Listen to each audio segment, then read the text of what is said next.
그래서 오늘 설교 제목 구원의 계량기인 십자가. 십자가가 우리에게 믿음이 있는지를 아는 없는지를 알 수 있는 계량기가 된다. 하나님의 은혜와 평화가 여러분 모두에게 함께 하시길 축복합니다. 바로 그런 모습 중에 하나가 바로 교회는 그리스도를 머리로 하는 각 몸의 지체다 이렇게 말씀하셨어요.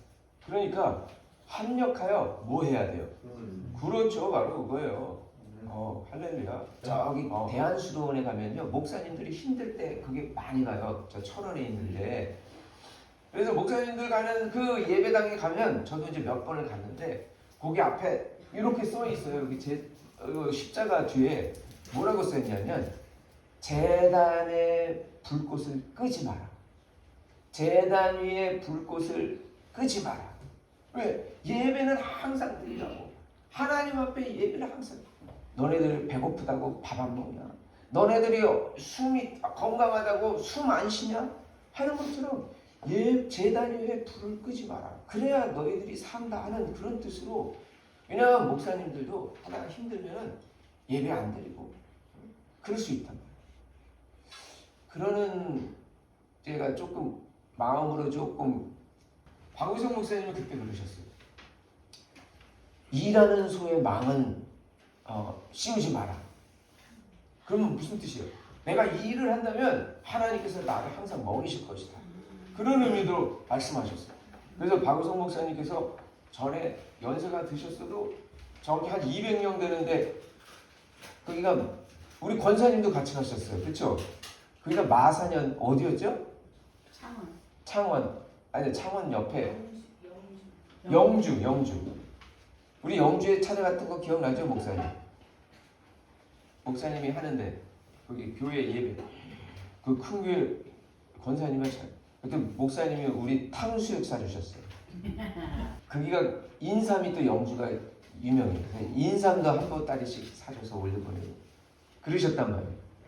그런데 그때도 이미 70이 넘으셨어. 은퇴할 나이야. 다른 분들은 은퇴해서 큰데 목사님이라도 은퇴하면은 이렇게 좀 예배 안 드리고 기도 안 하시게 되다 보니까 벌써 이 영성이 떨어지시더라고요.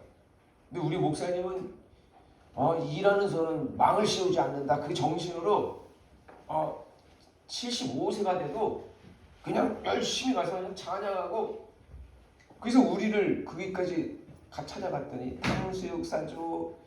제가 거짓말 하나 우리 권사님이 증인이야. 같이 갔기 때문에. 그래서 웃으시잖아. 그래가지고 목사님이 탕수육 사주고 인삼도 사서 보내주시고 그런 목사님일지라도 이제 80이 되셔가지고 오늘도 우리 이 집사님이 전화해도 받아요 안 받아요? 왜냐하면은 전원을 꺼놓으셨어요.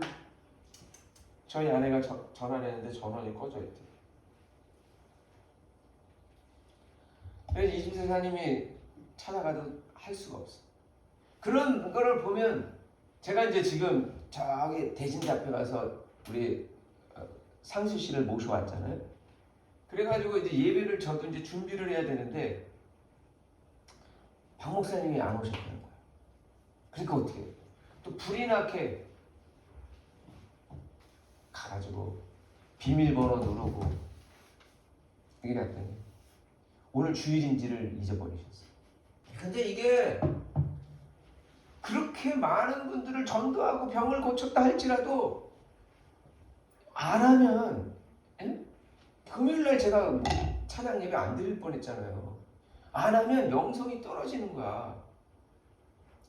목사님이 오늘 주일인 걸 분간을 못 하실 거야. 그래서 모르셨어요. 게다가 핸드폰도 꺼져 있어요. 이게 뭐를 뜻하냐면 내가 지금 세상에 대해서 하나님의 음성 듣는 데서 민감하지 못하다는 뜻이야. 세상의 것에 너무 분주하거나 아니면 너무 세상과 단절되어 있거나 그러면은 하나님의 음성이 안 돼. 그래서 오늘 주일인데도 그래서 제가 속으로 이게 또 역시 아무리 옛날에 크게 은사를 가지시고 역사를 하셨어도 안 하시고 손을 놓게 되면 일하지 않으면 망을 씌울 수밖에 없겠구나. 이런 참 안타깝고 죄송스럽고 이런 마음으로, 착잡한 마음으로 우리 박 목사님을 모시고 왔어요. 그러면서 하는 말이 지난주에는 그러시더라고요. 헌금을 하려고 그러는데 헌금을 준비 안 했으니까 저기 CD기 가서 헌금 그걸 뽑겠다고 그러죠. 그리고 지금 나오시는데 언제 CD기를 가서 CU 근처에 있잖아요. 그런다 할지라도 또 제 마음에 또 허락이 안 돼. 또 CD기는 또 수수료가 또 붙어. 왜 굳이 수수료까지 붙여가지고 헌금을 내시고 한다는 게, 그래서 제가 괜찮습니다. 근데 이게 종종 이런 일이 있으시니까 감을 잃으셨나 하는 마음이 있으니까 약간 좀 답답하고 또 안타깝고 그런 마음이 들었어요. 그러면서 내가 모시러 가는 것이 잘못된 건가 하는 마음까지, 우리 목사님이 무슨 예배를 드릴 수 있을까 하는 마음까지 들었단 말이죠. 자, 그런데 제가 전에 미국에 있는 어떤 목사님의 이야기 간증을 들었어요. 그 목사님이 목회하는 수정교회라고 하는 미국의 아주 유명한 수정교회 그 목사님이 막 부흥이 돼서 교회 건축하는데 많은 분들이 아주 헌금을 하고 있는데, 아주 일하는 분들, 사업가들, 직장인들이 헌금을 하는데 어느 날은 누가 저기 신방을 와달라고 하는 거야. 근데 지금 바빠서 목사님이 갈 수가 없었는데 몸을 못 움직이게 되겠다고 하는 어떤 할머니 권사님을 와달라고 해서 바빠도 한번 찾아간 거야. 진짜 속으로 저 모습을 보고 교회를 위해서 무엇을 할 수 있을까? 아무것도 할 수 없겠다. 내가 기도만 해드리고 가야 되겠다 하고선 기도를 해드렸는데, 그분이 목사님, 제가 소식을 들으니 교회를 건축을 한다는데 저는 몸도 못 움직이고 이제 늙어서 아무것도 도와드릴 수가 없어요. 그런데 제가 기도를 해드릴게요. 그러시는 거예요. 그런데 이 목사님이 건축을 하는데 아주 중요한 부분을 이렇게 해야 되는데 그게 딱 부족한 거거든요. 이게 어마어마해. 제가 그 우리 교단을 통해서 미국 교회 순방 갔다 왔잖아요. 어마어마하게 크더라고. 그리고 다 교회가 유리로 되어 있어. 수정교회니까 유리로 되어 있어. 그리고 땅 부지가 얼마나 넓은지, 여기서부터 입구에서부터 교회 예배당까지 가려면은 걸어서 못 가. 못 타고 가야 돼. 차 타고 가야 돼. 땅이 얼마나 넓은지. 그리고 곳곳마다 얼마나 이쁜 막 동상들, 예수님의 동상들을 막 화단 속에다 심어놔가지고 멋져요. 그러니 뭔가를 하다가 부족해서 짓다가 마른 거예요. 그런데 놀라운 일이 일어난 거예요. 갑자기 어떤 분이 독지가 나타나서 그것을, 그 부족한 부분을 어마어마한 금액을 돕겠다고 나선 거예요. 근데 아무리 봐도 그분은 교회도 안 다니고 도울 일이 없어. 도울 일이 없는 분이 어떻게 교회를 돕겠다고 했을까? 고민하다 보니까 뭘 찾아냈어? 그렇죠. 이분이 교회도 안 다니는 분이 이 일을 돕겠다고 헌금을 할 때 자기가 했겠어요? 누가 하게 했을까요? 하나님, 예수님이 하게 하셨지. 그러면 그 예수님의 마음을 감동해서 그 사람으로 돕도록 해라라고 명령을 내리도록 누가 기도를 했겠어? 꼼짝 못했던 그 할머니. 그래서 그 목사님이 깨달았다. 어느 것 하나도 교회의 각 지체에 버릴 것이 없다. 생각해 보세요, 여러분. 제가 저번에 물이 안 나온다고 그래가지고 힘들어할 때 그 이유 중에 하나가 뭐냐면, 여름에 밖에 갔다 와서 내가 다시 신방을 가려고 그럴 때 냄새가 나니까 발 씻고 가려고 그러는데, 또 애들 씻기고 가려고 그러는데 뭐가 없다고, 물이 안 나와. 제가 뭘 신는다 그랬어요? 발을 신는다. 발은 발가락 냄새가 많이 나. 여름에 특히 제가 깜짝 놀랐어요. 남자들은 양말을 신어서 약간 그런 냄새가 나는데 여자분들은 구두 신고 스타킹 신고 그 구두 신으니까요. 뜻밖에도 아주 고약한 냄새가 나요. 그렇죠. 예, 구두에다가 스타킹 신은 냄새는 우리 그 공간 안에 이렇게 모여가지고 예배드리는데 그분은 아가씨가 그냥 항상 구두 신고 스타킹을 신고 예쁘게 하고 다녔는데 그 조그만 방 안에서 모여가지고 뭐 이렇게 얘기를 나누는데 아주 남자보다도 더 고약한 냄새가 발가락에서 나더라니까요. 그래서 발가락이 냄새나고 싫어서 내 몸을 이루는데 쓸모가 없다고 발가락을 잘라버려봐요. 어떤 일이 일어날까요? 못 걸어다녀. 그렇죠. 발가락이 없으면 뜻밖에도 이거 그냥 달려있기만 하는 건데 이것이 없으면 이걸 딛지를 못해가지고 사람이 앞으로 나가지를 못한대요. 사람이 못 걸어보세요. 금방 사람이 이상해지는 거야. 몸이 나쁘고. 그래서 하나님께서는 우리에게 만들어 놓으셨을 때 버릴 것 없고 다 쓸만한 이유가 있어서 만들어 놓으셨구나. 그 목사님이 합력하여 선언을 이룬다. 그래서 오늘 제가 드디어 이제 말씀드리고자 하는 거는 그 목사님이 모시고 오는데 깝깝한 거야. 오늘 주일도 잊어버리시고 이제는 죄송해요 목사님 CD기 가자는 얘기도 안 하셔. 다 잊어버리셨어요. 왜냐면 빨리 가야 되니까 빨리 가자고. 그래서 예배에 내가 괜히 이렇게 모시고 괜히 끌고 나오는 건가 하는 마음까지 있었어요. 그래서 여기 딱 앉아. 오늘 하필이면 누구 대표 기도예요? 목사님. 네. 그때 내가 깜짝 알았어. 꼭 필요한. 목사님의 목소리는 박 집사님 방금 찬양할 때 쓰셨던 이 톤이 달라. 분명히 제가 여기 조절하지 않았어요. 큰 소리로 들리라고 내가 조절을 해놨어요. 박 집사님 하시려고 때 큰 소리로. 그래서 크게 들렸어. 그런데 박 목사님의 목소리의 톤은 황소야 황소. 우리 박 집사님은 이 테너 같은 느낌이 드는데 우리 박우성 목사님은 황소 같은 느낌이에요. 저 연약하시고 이렇게 힘이 많이 빠진 몸에서 나오는 저 목소리가 어디서 나온 목소리일까요? 옛날부터 기도하고 찬양하고 했던 그 목소리, 그건 변하지 않는 거예요. 하나님 앞에 우리가 기도했던 거, 하나님 앞에 우리가 예배드렸던 것은 하나님이 다 기억하시는 거예요. 저 목소리가 기억하고 있잖아요. 그래서 나오잖아요. 그걸 깨달았어요. 그래서 갑자기 기도를 쫙 해주시는데 여기에 영적인 어두움이 확 물러나는 그게 느껴졌어요. 그래서 하나도 하나님께서 버릴 게 없구나.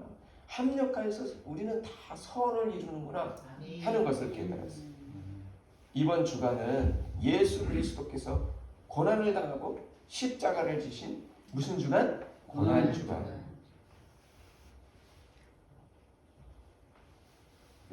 어제 밤늦게까지 일하셨나?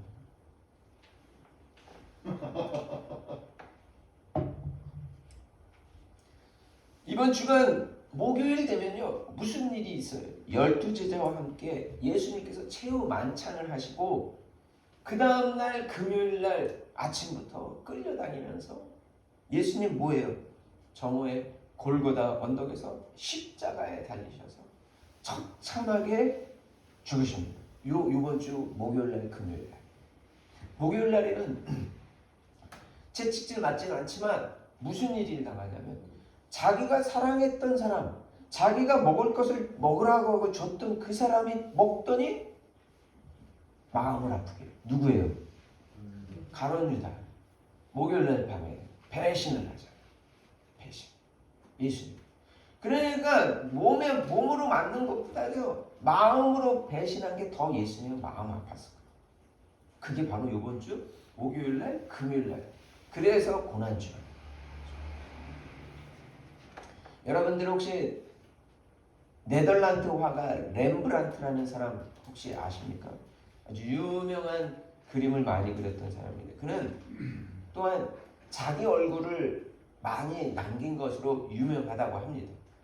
렘브란트가 이삭의 희생, 돌아온 탕자 같은 그런 내용, 아버지의 이 탕자를 안고 있는 모습을 보면, 무릎 꿇고 있는 탕자의 모습을 보면 한 손은 아버지의 손, 한쪽은 어머니의 손이에요. 아버지 같은 엄격함과 어머니 같은 따뜻함으로 그 아버지가 돌아온 탕자를 안고 있는 그런 탕자의 그림을 그렸던 아주 유명한 사람. 근데 그분이 십자가 순환을 통해 주제로 한 그림을 그린 게 있어요. 근데 흥미로운 것은 그가 여러 작품 중에 자신의 얼굴을 그 십자가 순환의 옆에 있는 사람들 서 있는 때 자기 얼굴을 그려놨다는 거예요. 아무도 몰랐지 처음에는. 그 그림을 보다가 저 사람 좀 얼굴이 어디서 많이 본 듯하다 했더니 화가 자기 얼굴 그게 옆에 있어요. 왜 그랬을까요? 예를 들어 순교자 스데반 돌을 던지는 성난 군중 가운데 한 사람으로 자신의 얼굴을 그려놨어. 예수님 십자가에 못 박으라고 외치는 군중들. 저 사람, 네가 저기 신이면은 네가 스스로 나와서 구원해봐. 막 조롱하던 사람들의 얼굴 가운데 이 자기 자신의 얼굴을 그려놓았다는 거예요. 그 의미가 무엇일까? 그는 이렇게 외치고 싶었던 거야. 나도 거기에 있었습니다. 렘브란트는 그 그림을 통해서 자신의 죄를 변명하고 자신의 악역을 부끄러워하고 자신을 구원받아야 할 존재로 나는 정말 나쁜 사람이다. 오히려 우리가 봤을 때는 저 장로님은 저렇게 살아서 구원받을까? 하는데 그분 입술로는 거룩하신 하나님이시오 나를 구원 주셔서 고맙습니다 이러고 있어요. 그러는 것보다 오히려 저는 죄인입니다. 저는 교회를 다니고 있지만 여전히 저는 죄 가운데 살고 있습니다. 누가 하나님 보실 때 더 아이고 그래 하고 구원하신다. 근데 이거를 깨닫지 못하고 항상 여러분 저는 하나님 앞에 구원을 받았습니다. 이러기를 바쁘하는데 렘브란트는 자기의 모습, 내가 예수님을 못 박았던 사람, 스데반 집사를 갖다가 핍박할 때 옆에 같이 돌 던졌던 사람이 바로 나입니다 하는 마음으로 그랬다는 거예요. 십자가는 대단히 모순적이에요. 십자가에는 가장 무거운 고난과 함께 모두 있냐면 영광이 있기 때문에 그리스도인은 십자가를 통해서 하나님의 은혜를 알게 돼요. 왜냐하면 십자가에 드러난 고난과 그리고 그 고난을 통과해서 나타나 주시는 영광이 거기에 다 있기 때문에. 그런데 이것이 이렇게 왜 하나님께서 이러실까? 왜 십자가를 하셨을까? 모세한테 따졌어요. 나 뱀한테 물렸는데 뱀에 물렸으면 해독약을 줘야지 왜 나무에다가 구리로 통해서 뱀의 모양을 걸어놓은 것을 보고 쳐다보라 그러냐. 따졌다니까 이스라엘 백성들이 출애굽할 때. 그래서 그걸 따진 사람은 뱀의 독이 걸려서 죽었고 그런가요? 하고 이해는 안 나지만 쳐다본 사람들은 어떻게 했어요? 살아났다. 그거를 예수님께서 예로 드는 거예요. 나무에 달린 것을 쳐다보는 자는 살아나리라.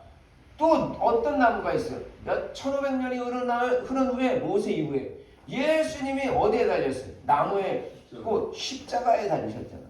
그러면 그것이 왜 나의 죄를 사해 주느냐고요.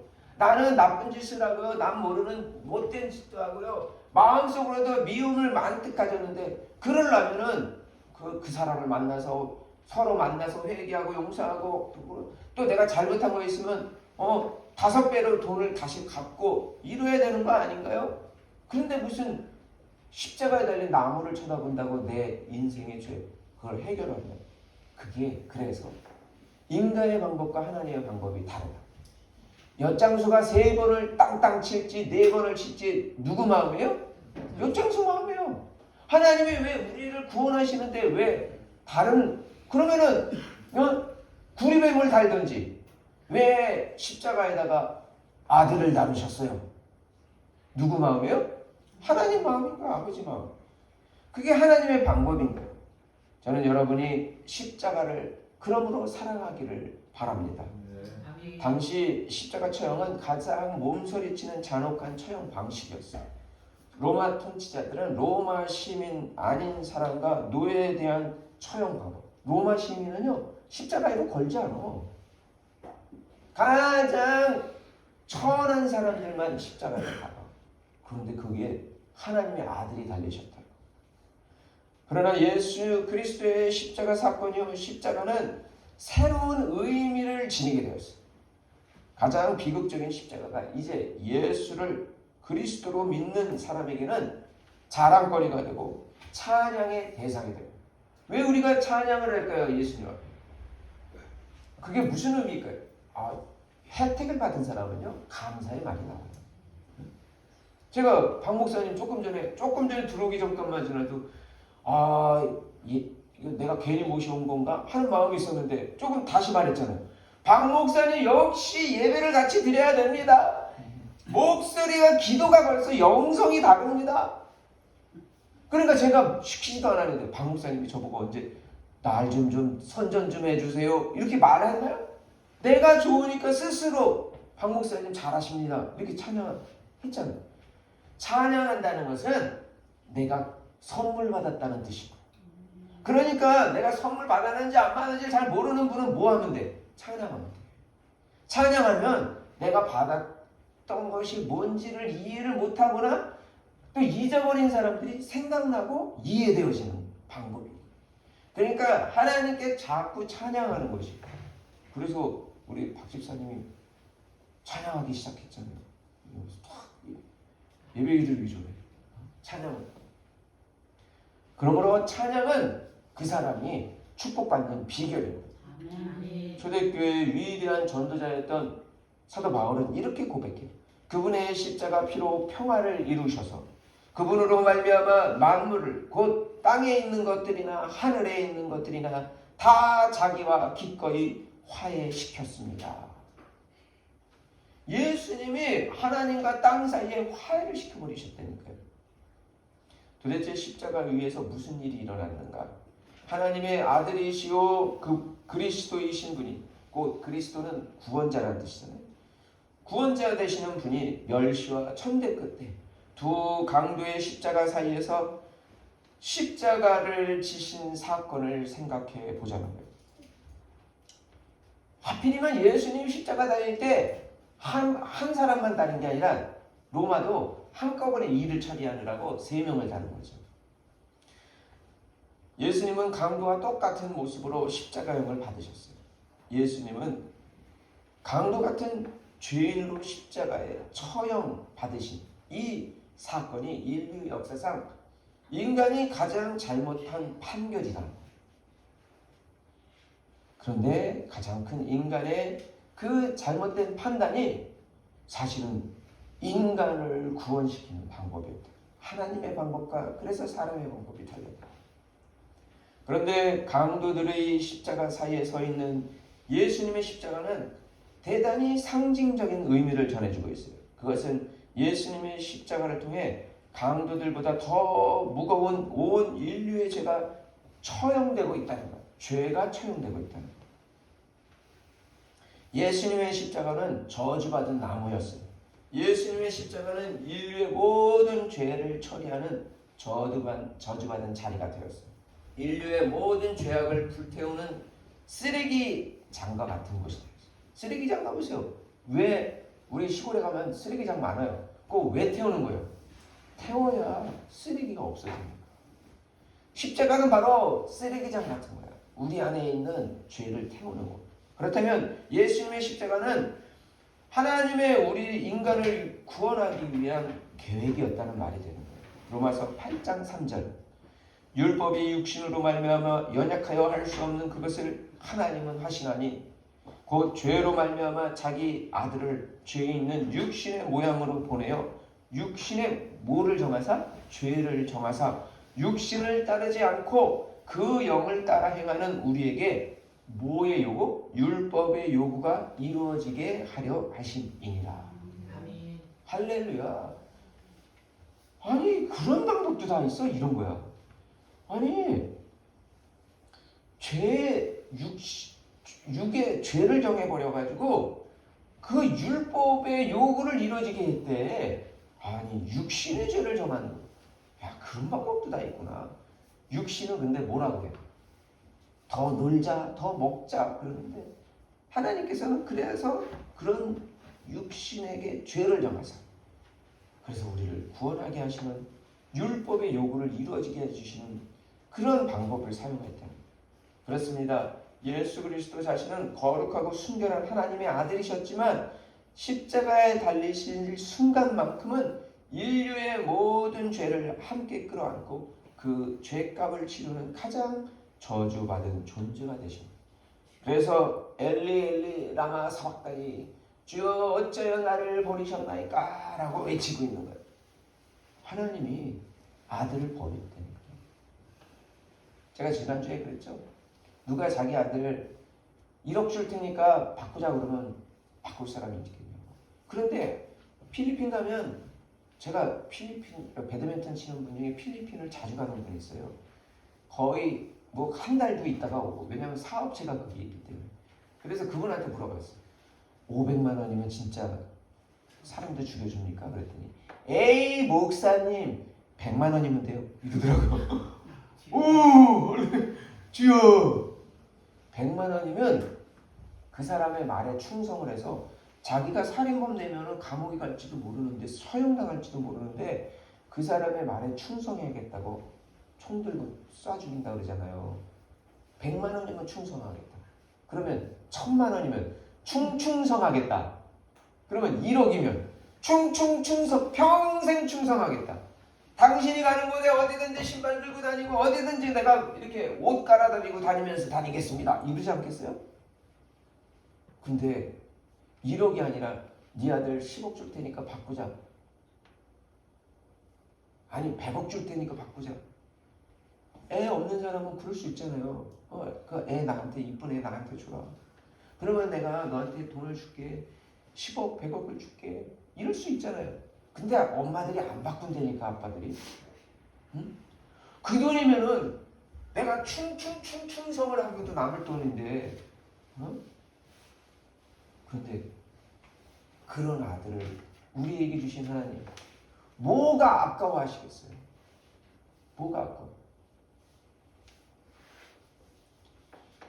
그러므로 우리가 예수님의 십자가를 바라볼 때 감상적인 눈으로 보면서 눈물을 흘릴 뿐만 아니라 거기서 소멸되어가는 인간의 죄를 식치하면서 떨림과 두려움으로 그것을 바라봐야 할 것입니다.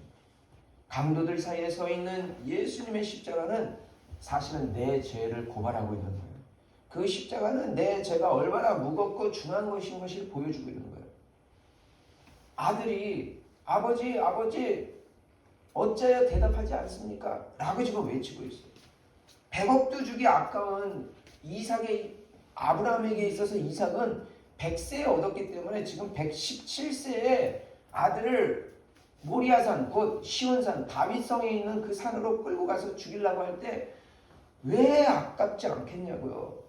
그런데 그 아버지가 지금 어떻게 하고요?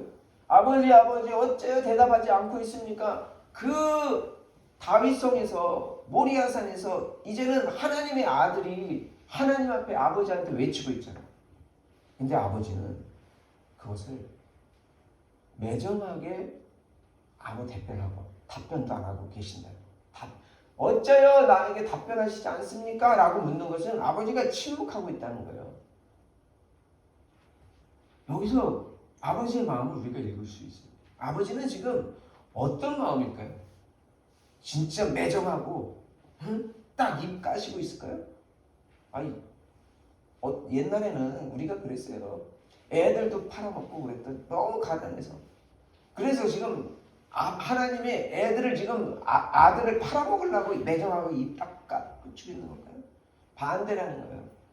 지금 아들도 아끼지 아니하시고라는 말은 아브라함이 이삭을 아끼지 아니하였다 하는 거하고 똑같은 말이다. 그러니까 지금 하나님의 마음은 아브라함의 마음인 거예요. 그러니까 지금 예수님이 어찌하여 아무 응답도 하지 않으신가 하는 마음에 아버지의 마음은 입 닦았죠. 내가 너 팔았으니 꺼져. 이런 뜻이 아니라 입 딱 닫힌 것은 그럴 수밖에 없으니까 딱 매정하게 돌아가신 거예요. 그러면 아버지는 어떤 마음입니까? 그래서 영화에 보면은 하늘에서 십자가에 빗방울이 하나가 뚝 떨어져. 그 패션 오브 크라이스트라는 영화에 보면은 예수님의 순환이라고 하는 영화에 보면 하늘에서 십자가 위로 빗방울이 뚝 떨어져. 이게 뭘 뜻할까요? 하늘에서 떨어졌어 빗방울. 이게 뭐예요? 그렇죠. 이거 안 보고도 아시네. 우리 권사님은 이 지혜가 있으죠. 하나님의 눈물이 지금 하늘에서 아들에게로 떨어지는 거예요. 눈물을 흘리고 계신 거예요, 아버지는. 그러므로 예수님의 고난을 묵상하는 고난 주간에 예수의 십자가를 진정으로 감사하는 것으로 받아들이려면 먼저 자신의 죄에 대한 무거움과 두려움을 깊이 자각하지 않으면 안 돼요. 왜냐하면 보세요. 오늘 읽으신 여러분들 보면 그래요. 사람들이 아니 너가 하나님의 아들이라면서 왜 너는 너 자신을 구원하지 못하냐? 네가 그 십자가에서 뚝 띄고 구원해봐. 근데 예수님께서 그랬어요. 내가 지금 여기 군단도 망보다도 더 많은 하늘의 군대가 지금 준비하고 있다. 근데 내가 이 땅 하고 내려와 그랬으면 얼마든지 내려온다. 근데 내가 내려오게 하지 않는 이유는 아들의 입장에서 아버지가 나에게 뜻하신 바가 있기 때문에 내가 지금 그것을 참고 있는 거다. 아들은 이런 마음이었고 아버지는 답변하지 않음으로써 하늘에서 눈물 한 번을 뚝 흘리면서 자기의 아픈 마음을 끌어안고 있는 거다. 다 누구 때문이야? 못된 짓은 우리 옛날에 우리 교회 다니던 아이들이 이마트 처음에 개장할 때 거기에 가면은 주인이 안 서 있잖아. 그냥 들어갔다가 나왔다 마음대로 하잖아요.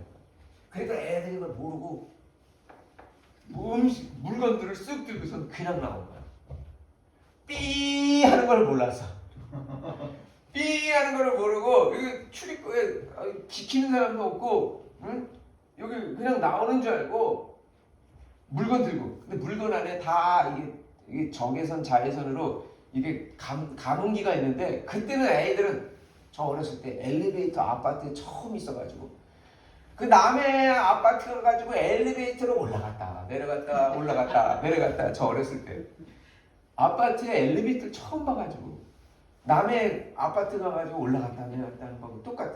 우리 아이들도 처음으로 여기 이마트 생겨가지고 그래가지고 잔뜩 몰래 숨겨가지고 유튜브에 보니까 동영상 보니까 어떤 사람은 거의 이따만한 것도 여기 바지 안에다 집어넣고 이게 왜냐면 이제 치마를 입었잖아요. 그러니까 바지 안에 집어넣고 치마를 누르면 이만한 테레비 같은 것도 여기 집어넣고 나오더라고. 어머나. 와. 대단하다. 근데 우리 아이들은 그거 이렇게 다 찍어놓은 건 줄 모르고 삐 하고 걸린 거야. 나쁜 짓은 누가 하는 거야? 그놈들이 했잖아요. 근데 이거 얘네들 그냥 냅두면 어디 가야 돼? 감옥 가야 되는데 그 누가 또 그거를 또 끄집어내줬어. 부모님이 누가 고생해서 돈 버는데 부모님이 고생해서 돈 번 가지고 나쁜 짓은 얘가 했는데 얘네들 잘못한 것을 변제해가지고 공탁금 걸어가지고 끄집어내줬다고. 공탁금이 바로 예수 그리스도라고. 나쁜 짓은 우리가 했는데 전혀 엉뚱하게 고생하신 예수님이 고생해가지고 공탁금 걸어줘가지고 자유는 누가 얻어? 내가 얻고 있잖아. 예수님 십자가에서 오늘 여전히 매달려서 가슴 아파 몸 아파 그러시고 있지. 그러므로 우리는 십자가에서 뭘 봐야 돼? 아, 나 이제는 자유 얻었네 하는 게 아니라 내 죄가 이만큼이나 하나님이 출동하시지 않고는 해결될 수 없는 거구나 라는 것을 깨달을 때 진정으로 하나님께서 너 이제 좀 됐다 이러시지 않을까요? 그러지 않으면 어떤 일이 일어나냐면요, 아까 그 장로님 같은 분들 나를 구원해 주셔서 거룩하신 하나님 감사합니다. 그러는 분들이 교회에서 조금 이렇게 침뱉고 또 교회에서 뭐 조금 이렇게 실수했다고 쯧쯧쯧 그래가지고 똑바로 살지 못하세요. 맨날 이렇게 남을 비평하기 좋아할 수밖에 없어요. 남을 비평하다 보면 그게 내 눈에 들어오면 뭐 하라는 거야? 내가 청소해 주라고 나한테 주신 은사야. 왜 저 사람은 지저분하게 흘리고 다닐까? 제가 그랬잖아요. 제가 그랬던 사람이라고. 저희 아내는 이상하게 참기름 뚜껑을 열고 또 무슨 유한낙스 뚜껑을 열심히 청소하고 나면 뚜껑을 꼭 닫을 때 삐딱하게 닫아요. 이게 이상하게 요게 안 돼요. 똑바로 닫으면 되잖아요. 네? 뚜껑을 이렇게 해서 똑바로 이렇게 해서 닫으면 되잖아요. 이렇게 돌리면 되잖아요. 이렇게. 근데 꼭 이렇게 돼. 하나만 그런 게 아니라 참기름도 그렇고 들기름도 그렇고 뭐 무슨 기름도 그렇고 유한낙스도 그렇고 이렇게 돼. 유한낙스가 이렇게 되면 어떻게 해요? 뚜껑이 다 날라가죠. 다 날라가. 그게 소독약인데, 그리고 기름도 이렇게 되면요 산소가 들어가면 산화가 돼서 오히려 더 나쁘대요 몸에. 그래서 내가 쫓아다니면서 그랬어. 쫓아다니면서 이거 들고 다니면서 자기야 이건 뭐야 이건 왜 그래? 그리고 또 저거는 이것도 왜 그래? 이거 맨날 이렇게 들고 다니면서. 저희 아내가 얼마나 힘들었을까요? 제가 어느 때 끝쳤냐면 제가 장모님 댁에 갔는데 장모님 댁의 찬장에 참기름 뚜껑이 이렇게 되어 있는 거야. 깜짝 놀랐어. 이거는 아무리 잔소리해도 안 되는 거다. 장모님이 이러면 딸도 이러는 거다. 이거를 내가 바꾸려고 천류를 거슬리는 거다. 그때 깨닫고 그 다음부터는 이걸 내가 보면 하나님이 저 사람을 못 보는 거는 나는 보이니까 이건 내한테 주신 은사다. 그리고 내가 이제 그냥 쭉 받아. 아멘.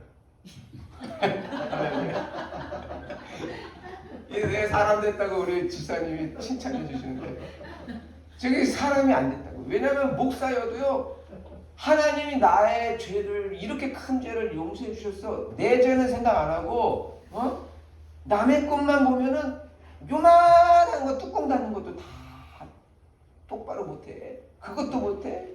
진짜 들고 다니면서 쫓아다니면서 내가 이렇게 막 이것도 못하냐고 그랬다니까요. 우리 아내는 얼마나 스트레스 받았겠어요. 응? 그런데 똑같은 거 아니야. 성경에 보면 그렇잖아요.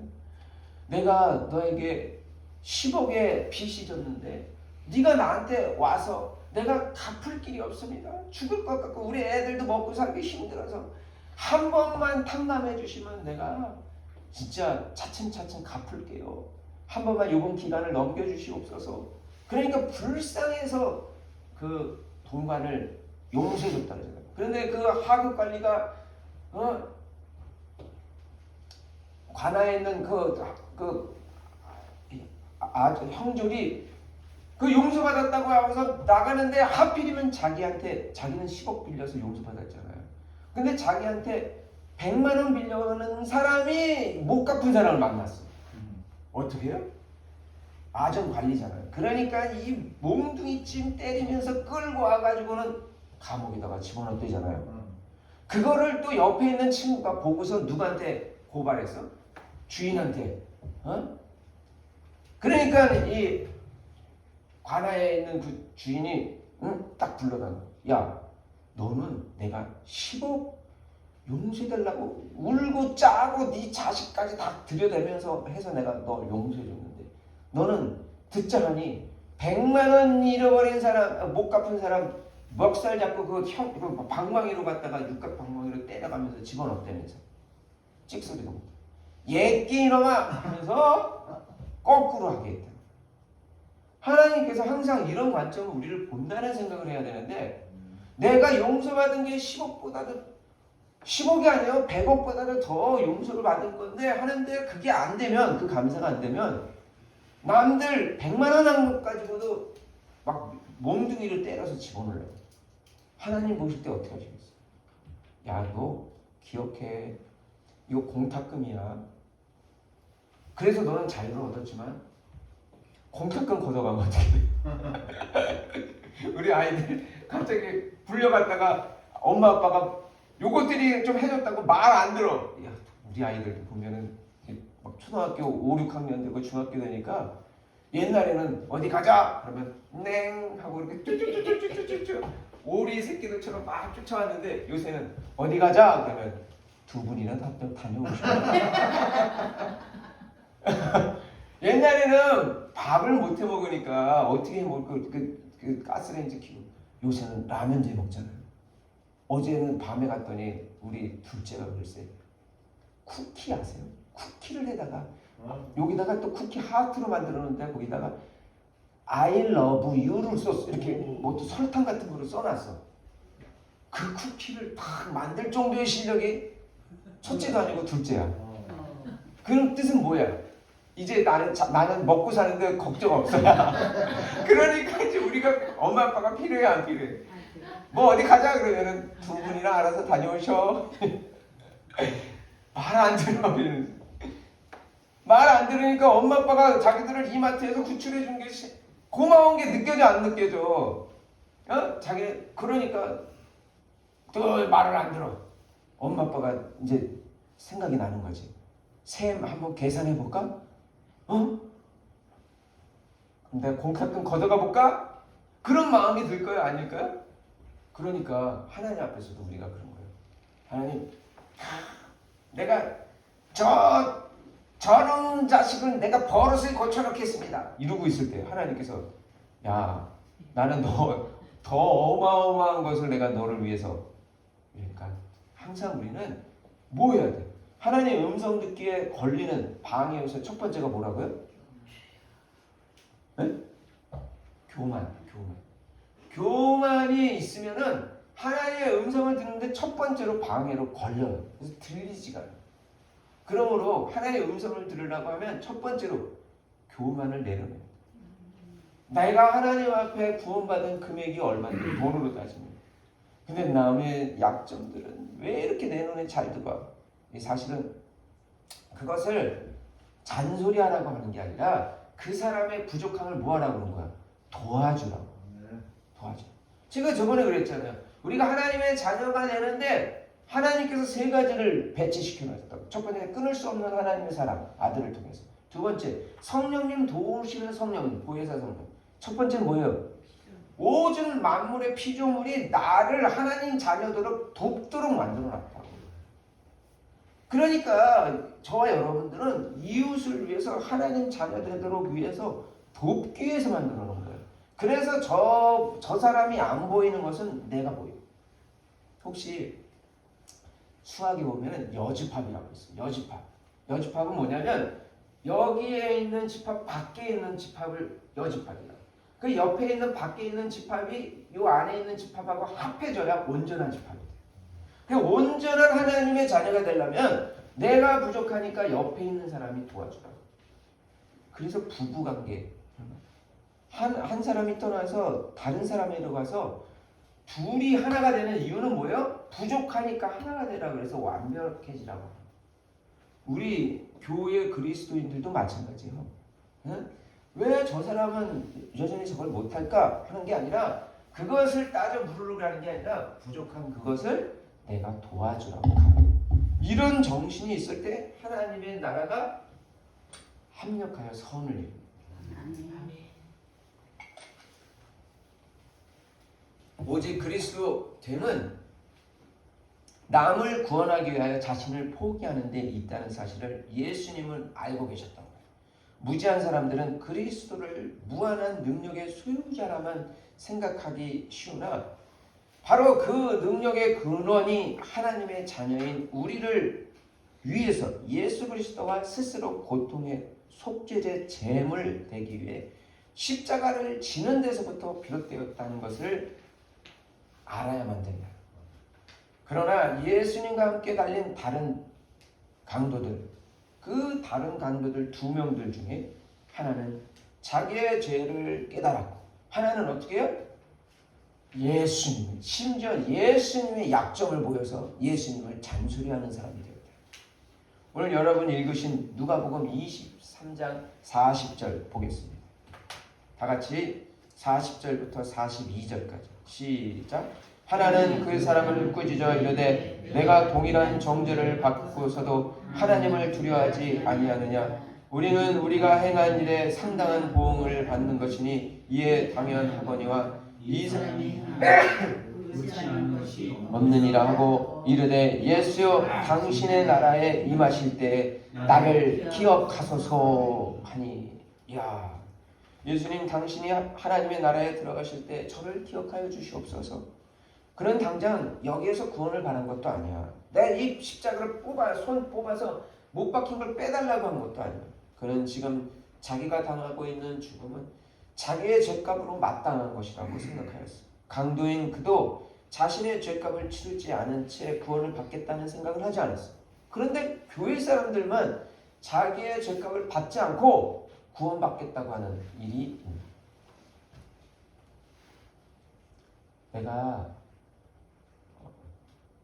부모님에게 죄를 졌으면 부모님 살아계실 때 그 죄값을 풀 수 있다면 그분은 축복받은 사람. 근데 부모님이 돌아가셨어. 그럼 어떻게 해야 돼? 그럼 하나님의 이름으로 내게 맡겨주신 내 옆에 있는 가족, 그 가족을 섬기는 훈련 연습을 해봐야 돼. 가깝게는 내 배우자 또는 내 자녀가 왜 삐뚤어지게 나갈까요? 왜 배우자가 왜 삐딱하게 나갈까요? 가만히 보면 다 내가 내 성격 드러내서. 안 그런가요? 사실 그래요. 가만히 들여다보면 그러려고 그랬나? 오늘도 또 차 타고 오는데 저희 아내랑 또 마음이 제가 불편했어요. 뭐라고 어쩌다 다니고 그래가지고 근데 가만히 제가 이걸 말씀을 전하려고 가만히 보면 내가 내 기준으로 저희 아내를 못마땅하게 했던 것이 생각나. 왜 그럴까? 왜 나를 화나게 할까? 알고 보면 내가 내 아내에게, 내 자녀에게 진정한 사랑으로 최선을 다하지 못했다. 오늘 저희 아내가 타고 오려고 그러는데 오늘 고난주간이잖아. 좀 교회 관련된 거를 좀 유튜브를 좀 틀고선 있었으면 좋았잖아. 이렇게 제가 잔소리를 했어요. 왜 맨날 어디 아픈 건강한 거 고치려고 하는, 왜 뭐 먹으면 좋다, 뭐 먹으면 좋다. 어차피 우리 그거 사 먹지도 못할 거 뭐 먹으면 좋다는 얘기 뭐하러 뭐 자꾸 보냐. 오늘 같은 날은 좀 고난주간이니까 좀 우리 박 집사님처럼 하다못해 설교라도 좀 틀어놓고 아이들도 탔는데 이러고 내가 잔소리하고 왔어요. 근데 가만히 생각하니까 우리 아내가 왜 그 시간에 그걸 틀었는지를 생각을 해야지. 왜? 30분을 차에서 기다리게 한 사람이 장본인이 누구예요? 제가 늦게 나와가지고 저는 좀 꼼지락대거든요. 저희 아내가 다 차리고 아이들 아침 도시락까지 차리고 차에서 30분을 기다리고 저는 그동안에 뭐 했어요? 늦게 일어나가지고 면도하고 세수하고 밥도 못 먹고 으르르 하고서 내려온 사람이 누구예요? 기다린 사람은 누구고? 30분을 기다리게 해놓고 내가 잘났다고 고난주간이면 교회 관련된 걸 틀어야지. 30분을 기다리면서 답답해하고 기다렸던 사람의 마음은 얼마나 지루했을까. 그러니까 말은 누가 오라. 고난주간이면 하나님 관련된 걸 틀어야지. 싸우면 누가 이겨요? 왜냐면 항상 제가 이기는 거야. 내가 오르니까 항상 내 기준으로 보니까. 근데 하나님이 더 넓게 보세요. 보세요. 100만 원 못 갚은 사람은 동관이 봤을 때는 분명히 동관의 눈으로 보면 100만 원 못 갚은 사람이 잘못이야. 근데 더 멀리서 보세요. 더 멀리서 보세요. 누가 더 큰 잘못을 저지르고 있나. 저 자신을 보세요. 분명 고난 주간에는 하나님 관련된 걸 틀면 좋잖아. 근데 더 멀리서 내다보세요. 산꼭대기에서 이렇게 아파트 보면 다 성냥각이야. 거기서는 7층이 좋네, 8층이 좋네, 뭐 어느 층이 뭐 로얄층이네 막 그러지만 다 산꼭대기에서 아파트 쳐다보면 다 성냥각이라고. 하나님의 갑절에서 뭘 높이서 보면 야, 네가 저 사람 뭐 못하네 저렇게 하고 있지만 너는 옳다고 생각하지만 내 위에서 널 보니 이준환 목사, 네가 네 안에 30분 네 자식 아이들 30분 차에서 기다리게 하고 그 안에서 얼마나 답답했겠어. 빨리 나오라는 소리도 못하고. 응? 이런 거예요. 이런. 그러므로 그 강도가 예수님이 십자가에 달린 것을 그래 네가 하나님의 아들이면 내려와 보시지 이렇게 비난할 게 아니죠. 자기는 지금 뭐 때문에 십자가에 달렸어요? 강도짓을 해가지고 십자가에 달린 거예요. 근데 예수님은 강도짓해서 십자가에 달렸어요? 너를 위해서 지금 십자가에 달린 거야 이놈아. 지금 예수님 그렇게 얘기하고 싶잖아요. 그런데 한 왼편에 있던 사람은 그런데 오른편에 있던 그 강도는 그렇게 말하는 거예요. 예수여 당신의 나라에 임하실 때 나를 기억하여 주시옵소서. 당장 내가 죄값을 치러야 되기 때문에 이걸 뽑아달라고까지는 내가 말 못하겠습니다. 그러나 하나님 나라에 이를 때 저를 기억하여 주시옵소서. 그러니까 예수님께서 뭐라 그러세요? 43절 다 같이 읽어볼게요. 시작. 예수께서 이르시되 내가 진실로 내게 이르노니 오늘 내가 나와 함께 낙원에 있으리라 하시니라. 다른 날도 아니고 오늘이라고 그러잖아요. 오늘 네가 나와 함께 낙원에 있으리라고 하시죠. 이 약속을 받은 강도는 그 즉시 자신의 고통을 덜거나 아니면 기적적인 방법으로 십자가의 죽음을 피할 수 있었던 것도 아닌데도 십자가에서의 구원은 이 땅에서 어떤 놀라운 기적을 나타내는 구원이 아니라 하나님 나라를 이루기 위한 희생의 역사임을 우리는 알아야 돼요. 오히려 십자가의 정신은 내가 저 사람의 부족한 것을 채우는 것이지 어디서 나에게 갑자기 100억이 날라와 그러면 내가 남을 위해서 가난한 사람들한테 나눠주겠다는 것이 아니에요. 예수님 돌아가시고 나서 200년이 지난 초대교회예요. 그때도 2세기 무렵 십자가의 효험에 대한 소문이 커졌어요. 교회들 사이에서. 그래서 십자가 조각을 갖고 있으면 그 나무잖아요. 그 조각을 갖고 있으면 몸에 병도 낫고 부자도 되고 소원이 이루어진다는 이상한 소문이 낭설이 급격히 퍼졌어요. 그래서 이런 만사 형통 소문 때문에 가짜 십자가 조각들이 사람들 사이에서 수집되고 거래가 되기 시작했어요. 이런 현상에 대해 그 당시에 2세기 교부 테틀리아누스가 이런 우려의 말을 남겼다고 합니다. 그리스도가 매달렸다고 주장하는 십자가를 다 모으면 폐허가 된 우리 예루살렘을 재건할 수 있을 정도의 돈이 모아질 것이다. 이게 무슨 말이냐면 십자가 부스러기 하나 가지고 돈 장사 거래를 한다고요. 그 거래 돈만 모아도 이 폐허된 예루살렘 도시를 갖다가 다시 건축할 수 있을 돈이 모일 거라고. 야, 이게 지금 언제적 얘기예요? 지금이 2000년도라고 치면 예수님 돌아가시나 벌써 200년이니까 1800년 전 얘기야. 1800년 전에 아니 사람들이 예수는 안 보고 뭐 보고 있어요? 예수님의 껍데기인 로마들의 형틀 십자가의 부스러기를 들고 다니면 몸이 낫고 부자가 된다고 그걸 돈으로 사고 팔고 했다니까. 오늘날에도 마찬가지예요. 당신에게 집사 안수 줄게, 권사 안수 줄게, 장로 안수 줄게. 그러면서 사람을 끌고 가는 목사님도 있어요. 너 그 교회에서 그거 안 주지? 내가 우리 교회로 와. 그러면 내가 권사 자격 주고 장로 자격 줄게. 이거 뭐 하는 거예요? 하나님의 신앙을 돈으로 거래하고 있죠. 장로 자리가, 권사 자리가 우리를 구원을 주나요? 그거는 십자가 나무를 사고 파는 거하고 똑같아요. 십자가에 달리신 예수님을 만나는 게 중요한 거지. 어떤 학생이 이렇게 기도했대요. 하나님, 저를 날씬하게 해주세요. 그런데 생각해보니 아무리 해도 하나님께서 자기에게 몸을 날씬하게 만들기는 좀 어려워 보였나 봐. 자기 몸이. 그래서 다시 이렇게 기도했어요. 하나님, 저를 날씬하게 해주시기 어렵거든. 제 친구를 뚱뚱하게 해주세요. 이 사람의 마음이 어린애나 어른이나 다 자기 욕심이야. 하나님을 그 십자가에 달린 십자가만 바라봐. 뭐 이렇게 만사형통의 십자가에 달리신 예수님을 만나야 돼. 그러니까 이런 기도가 나와. 어른이나 애들이나. 십자가를 바라보는 사람에게 십자가가 전달하는 메시지는 다양해요.